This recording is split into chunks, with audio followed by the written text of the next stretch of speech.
Hey Spuddies, PotatoMcWhiskey here, and by now you've probably noticed that the series has kind of had a flow to it. There's like stalemate and then conquest, and then stalemate and then conquest. Well, welcome to the conquest episode for the mid era of this series, because this episode, my hope is that we break at least 4 to 5 cities from Maya. The other major objective here is to get ourselves mercenaries so we can start upgrading our army more cheaply. We also need to plug in levy en masse once we get to mobilization. This will make my army cheaper as well. So we've quite a bit of technology ahead of us, most of it on the culture side of things, and our culture is growing. But here's the thing. You know, it's a hard road that we're going to be walking. Now, I just chopped a jungle in Antioch, which has given me enough food in here to be able to place another district. And I've been heavily focusing on hippodromes and holy sites, and I should now also start to focus on things like harbors and things like commercial hubs. And I think commercial hubs are the right call here. Reason being, quite simply, I need gold. I need gold to fuel my army. That is I need faith to build my army. I need gold to actually sustain my army. And then I need hippodromes to build my army as well. So the combination of those three things should net me an army and an empire capable of actually taking on a fight. At least that is the hope. These the best laid plans of mice and men, and so on and so forth. Apparently I can't buy warrior monks in here. The holy site is pillaged. Darn. Okay, so we have military training now, which is the step before mercenaries. We can use our bombards to significantly damage. She has field cannon armies. Wow. Okay. Well, those are a threat. You know what else is a threat? This courser here needs to die, and it is dead. That's helpful. Hopefully that converted another city for us. More importantly, yeah, I think it did. I think it converted this city over here, which gives me a much larger landscape of possibilities here. The problem is my Tagmas just aren't strong enough to really fight these cuirassiers. Sorry, to fight these field cannons. But they can provide combat strength bonuses, at least. We're going to take out the walls of this city and keep a good few Tagmas mixed in with my troops. That way they get lots of nice combat strength bonuses. We do have now the Chancery as well as the Diplomatic Square building.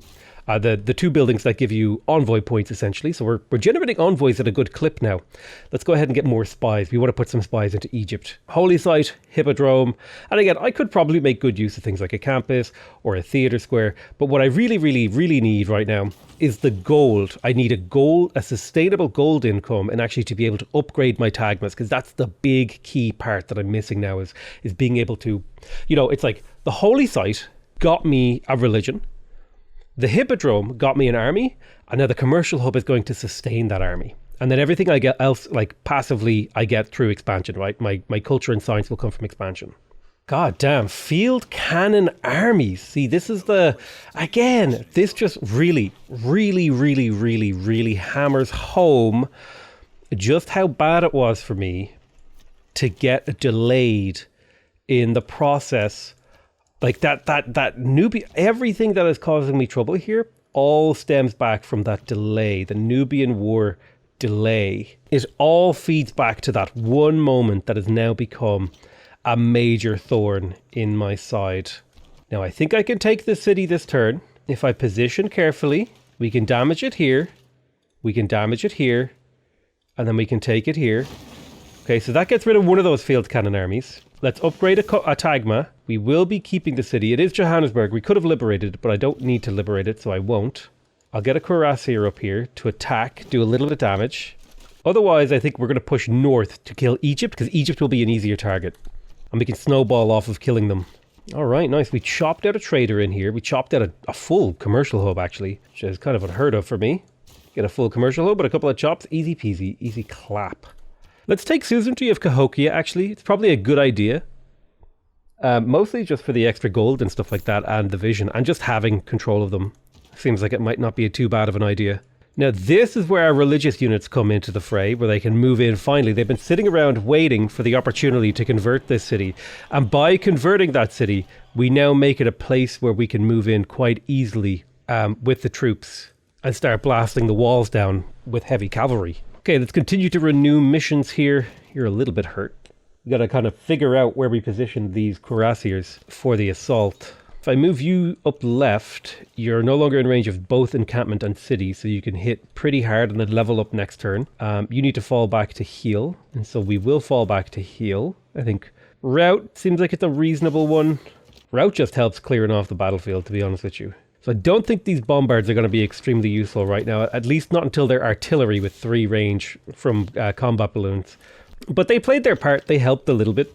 The big thing for me right now is if I could get enough gold by trading to upgrade some units.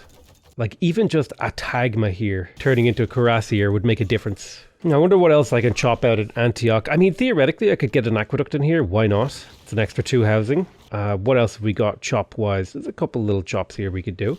Sure. We will trade with Cahokia. That's another 13 gold per turn. We're up to 87 gold per turn. A lot of that is from the trades we just did, and so some of that gold will get wiped out when we declare war. Not a big deal. Let's go ahead and take a barding promotion. I would love to kill this pike and shot. I don't know if I can get it done. Maybe with the assistance of a Tagma with the AoE combat boost. Here we go. And there it is. Perfect. That was a relatively painless kill. Oh, I get Giovanni de Medici. I get a free bank with a couple of great work slots. Not terrible, actually. It's a little bit of extra gold, like 10 gold per turn. But pretty solid. Pretty solid. If I'm looking at the city of Sinope, an industrial zone probably makes sense in some of my areas. Like, I just need a few industrial zones. Like, if I look at my city overlap lens, there's like some great spots. Like, there's an industrial zone over here, an industrial zone. That'll probably be a good idea because in the not too distant future, we will be picking up industrialization. So getting those prepped and placed is probably the right idea. Okay, I think we can start to break this city now. Make sure we're retreating the wounded. There we are. I think I can get this kill, maybe. There we go. Easy kill. That should spread our religion. Most of all, it should put the fear of God into our enemies. Right, let's faith buy some more cuirassiers. The nice ones that start with an extra promotion. We'll keep that train going. I believe I have the gold now to also upgrade another Tagma, although I do want to keep a couple of Tagmas around. And the reason for that is because they have that +4 combat strength when within 1 tile of a Tagma, so they kind of act like miniature great generals. So I think the 2 Tagmas that I still have, those are the ones I'm going to keep. So I'd like to move Magnus. Now, where would I put Magnus? Where do I have a lot of really nice chops? I think Sedenga, although then again, these are also all totally viable as lumber mill tiles. Yeah, let's move them to Sedenga. We got our Petra city ready. Boom. It'll take us a while, but if I were to... Oh, I can't faith purchase those. Never mind. Oops. Thought I was going to do a little tricky thing there, but apparently I'm not allowed. Now, what is the holy city of Judaism? It's Rack-a-Death. So if I could find their capital and hit it with a couple of these super-powered apostle charges, I think that would go really, really well for me. Let's have a little look around. Oh, there it is. There it is. The capital city that we can hit with some charges. Major defeat, really? Huh. Am I going to have to retreat again? God damn it. Even with Crusade. Interesting. I think my problem now is that I just don't have the critical mass that I need. Like I don't have enough units to actually like do all the attacking and stuff. And I'm having to attack in like little pieces and dribs and drabs and stuff. But we'll get that sorted pretty quick.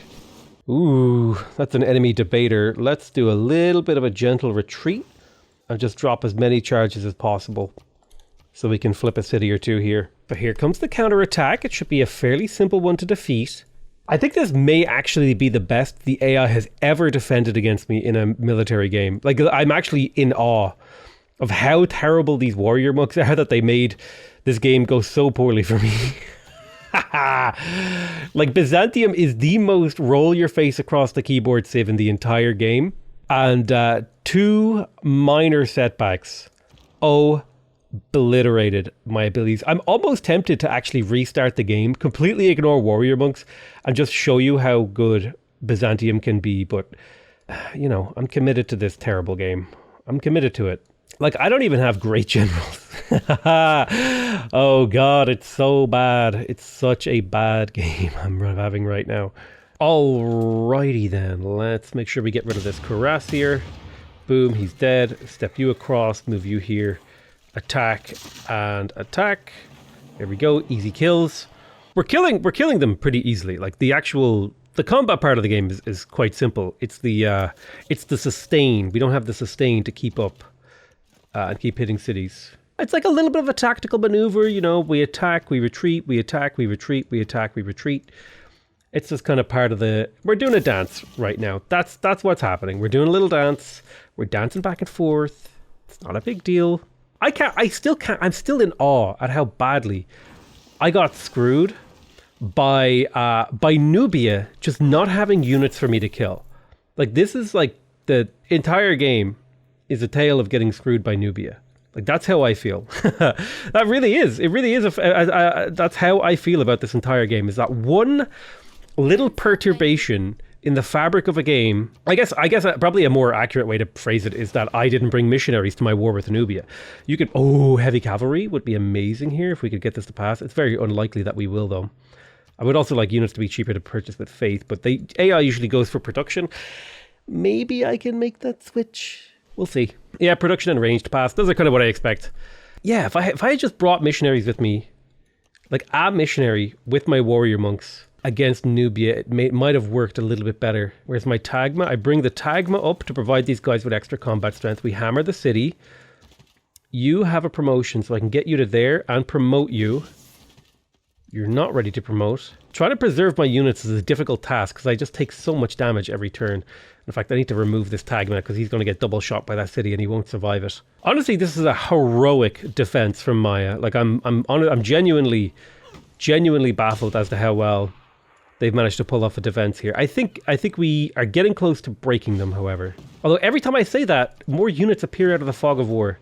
And now that's going to happen even more frequently because the cheaper unit thing is plugged in. But at least we should be able to kill some of these. Like so. There we go. Easy kills.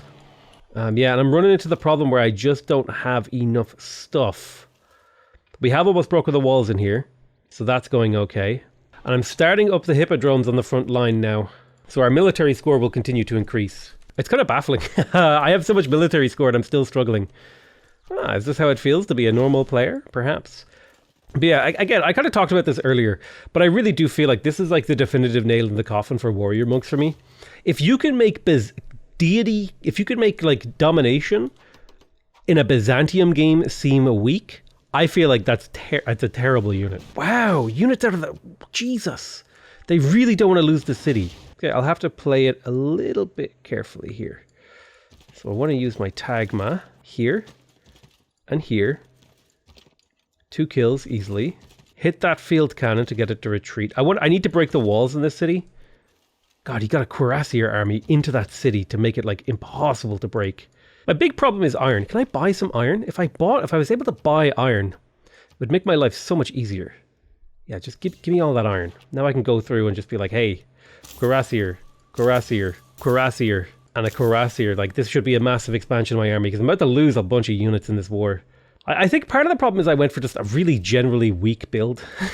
I just went for a terrible build. And this goes to show you, honestly, I actually see now, because before I played, I didn't understand how people struggled with the game. Before I played this game, I didn't understand, like, how are you having trouble? Like, it's easy. You just do these 3 things and everything lines up perfectly for you.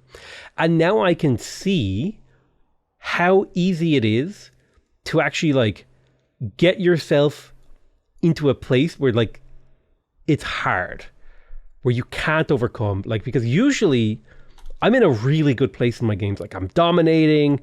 I have no trouble recruiting units. I have basically no trouble at all doing basically anything in the game. But I think this is genuinely one of the first times in a game where I have felt like I could lose, because the build I went for the build I went for requires a very high tempo, and I got no tempo, if that makes sense. The city is going to flip independent before I break it.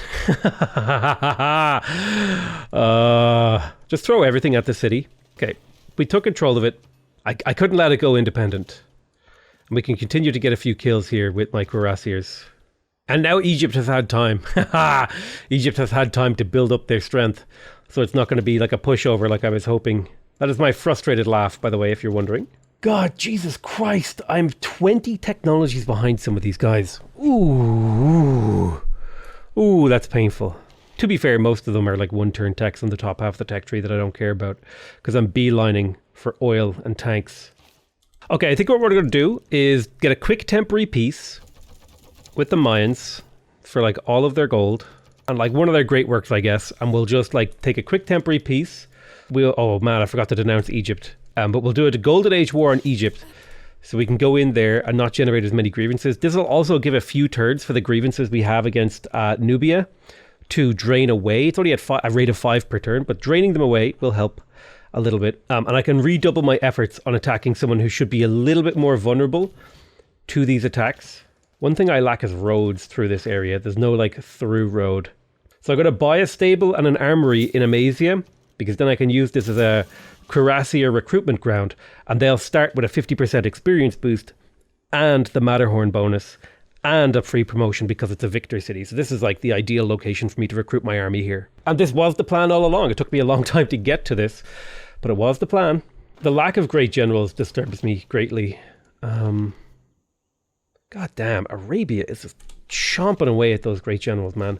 Just taking them all. Yeah, see, now this is a much more reasonable war. I should be able to kill these guys super easy. It looks like Petra was finally taken. Haha, we failed the Petra. Oh, it took too long. I might have been able... I think I might have actually been able to get it had it not gone all weird on me. So I got a listening post in Egypt now. And we do have a city. No. I don't care about converting cities. Leave me alone. A religious emergency as well? No, okay. Yep, actually, yeah. Yeah, looks like that one passed. Right. We're in position to start mashing our faces into Memphis. The lack of roads. The lack of roads is devastating. Oh, where are my military engineers? Please, God. I can't afford one. I can't afford them. It's working out. I want control of Chinguetti, because that's going to be like an extra 100 faith per turn if I control Chinguetti. Like, look at these trade routes now. I don't know how to show you the extra trade route yields. Am I dumb? Yeah, there it is. +9. +9 faith on some of my trade routes. Really powerful. So now my hope is that the war in Egypt will go a little bit more like a war should, right? Like this should be a fairly easy one-shot kill on most units. My units should be able to position themselves like forward.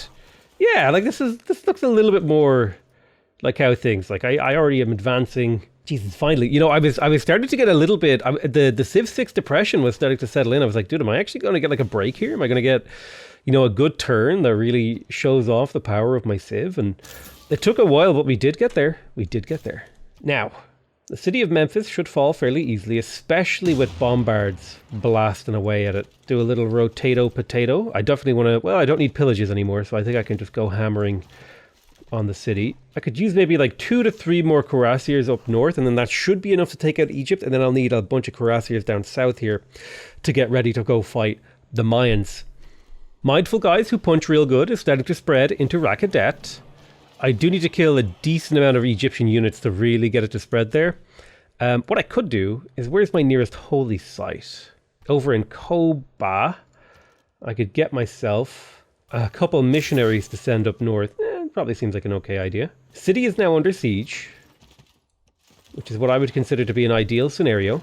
And when I say under siege, I mean under siege. The city's taking damage. Perfect. We have access to shipbuilding. We can finally build the Droman. That's going to be really helpful. that you know, that classical era naval melee unit. That's going to be real useful here. Let's kill another unit because we want that religion spread more than anything else. Blast the city. Let's do a doom cycle. A doom cycle is where you move units in a circle around the city. That's like what I like to call it, because you're positioning them to spell the city's doom. Who would like this XP? You haven't leveled that yet, so you shall take it. So we're in control of Memphis. Loyalty in here is fine. Rakadeth is next. However, we do need to convert it, which is where these missionaries come in. Each of them will be able to dump 400 religious pressure a turn on Rakadeth, starting from next turn, while also eroding 10% of existing pressure. The real question is, where are all the Egyptian units for us to conquer and spread our religion? Also, we got another wildcard slot. That's pretty good. Did I just pick up Forbidden City? I did. Alrighty. Free Forbidden City. That usually spells something for me. I mean, I like Trade Confederation. Five campus adjacency. Extra science seems really nice to me right now. Natural philosophy seems good. 17 science will make a difference. It'll shave a few turns off of combustion. Like, it's 10% of my current science gains. So that seems like pretty reasonable. Yeah, no, I feel like Marbazir used to say that seems reasonable all the goddamn time. Like, I mean, all the time. It was like his catchphrase. Of course, he said it with an accent, so, you know, arguably it was cooler. Hey, First technology from the modern era. We have access to oil. Did we hit oil at all? All right, so we're going to do for a search for oil. We got oil here. Well, what that means we have to change around. We got oil here. Okay, okay. We got oil over here in the water. Well, I did start building settlers to settle these islands. And we got a little chunk of oil here. God damn it, on all of the places that I wanted to put those things. The, you know the ones I'm talking about, the Nazca lines. Ooh, actually I can recruit missionaries here. Add another 2 missionaries to this squad going over here. Yeah, see, I need to convert this city before I'll be able to do real damage to it with my cavalry. But that's okay, it's not a big deal. Now, I think Wak Cabnal is also an important target for conversion. So I'm going to send a couple of missionaries in here and start building up an army on the front line with Mayans so I can hit them while I finish up Egypt. We got our first oil pump up. That's perfect. That's going to get us a little bit of oil per turn, which means more tanks in the near-distant future. Near-distant future? Near-distant future. Is that what I just said? Did I just say that? Is that what I meant to say? Probably. Right, little missionaries, make yourselves known to the world. Wow, your movement is really terrible. Your movement is bad, and you should feel bad. Giga Chad. Okay, yep, give me access to a new unique luxury. Okay, there's a cuirassier in the city. That's good. So if we look at the religion in here, you can see they've 2,572 pressure. If I go ahead and use a religious charge here, boom, we should have eroded 10% of that. I don't know why it doesn't update. Does it not update on the same turn? There we go. Yeah, we've eroded now down to 2,000 pressure. So when we continue to erode, we shall see the power flip in our favor. We're 6 turns from mobilization. That's a huge key upgrade for us. Before we shoot the city, actually, we should probably try to convert it. Okay, the city is neutralized. And now it was 1 charge and I wasted my turn not doing charges. Okay, well, we'll wait a turn. The big sadness that I'm going to run into here is I'm not going to be able to sustain a golden age this era again. I'm going to miss a golden age, even though I've had multiples in a row, just because I hit this speed bump on the way. I got myself a couple of apostles in here. I'm up against a couple of these relatively strong apostles that I need to fight from France. I don't even know where France is on the map, to be honest with you, and I'm having to deal with them. But we should be able to now convert the city. There we go. And it's a holy site converted. That's another +3 combat strength. This city should now crumble. Boom, boom. Let's doom cycle our cavalry around. Make sure we're in position. And then we attack, we attack, we attack, we attack, we attack. Boom, boom, boom, boom, boom. Should fall next turn. Very, very easy. The cool thing is that +3 combat strength, I believe, applies to my religious units too. So even though this guy is a debater, with all our flanking and support bonuses, we should be able to hold relatively well. Alrighty then, let's blast the city twice with each bombard. Attack, attack. Who do I want to get the experience on? You already have leveled up, so that's fine. Can you get it? I'll get it on you then instead. There we go. Let's start converting Apu. This one will be slower and more annoying to break because it's only a 2-tile wide gap, but that's fine. That's why we're building up a second army to begin the attack on Maya again soon. We can use our Golden Age War to actually take a lot less grievances. But our science is starting to look a lot more respectable compared to the AIs. Like we're matching some of them, even though we're like super omega behind. We're making our way towards steel. And so next episode, we should get tanks. We do already have oil, and we will continue to get access to more and more oil, especially as we conquer this. So I'm expecting you'll see tank armies in the next episode, which is usually, like, honestly, I should have won the game with Tagmas. But again, the war with Nubia was just a travesty. It really screwed me. But hopefully in the next episode, we'll see a little bit less of a stalemate. I think I'm getting to the point where I might start breaking them. But I love you all very much, and I'll see you guys next time. Bye-bye.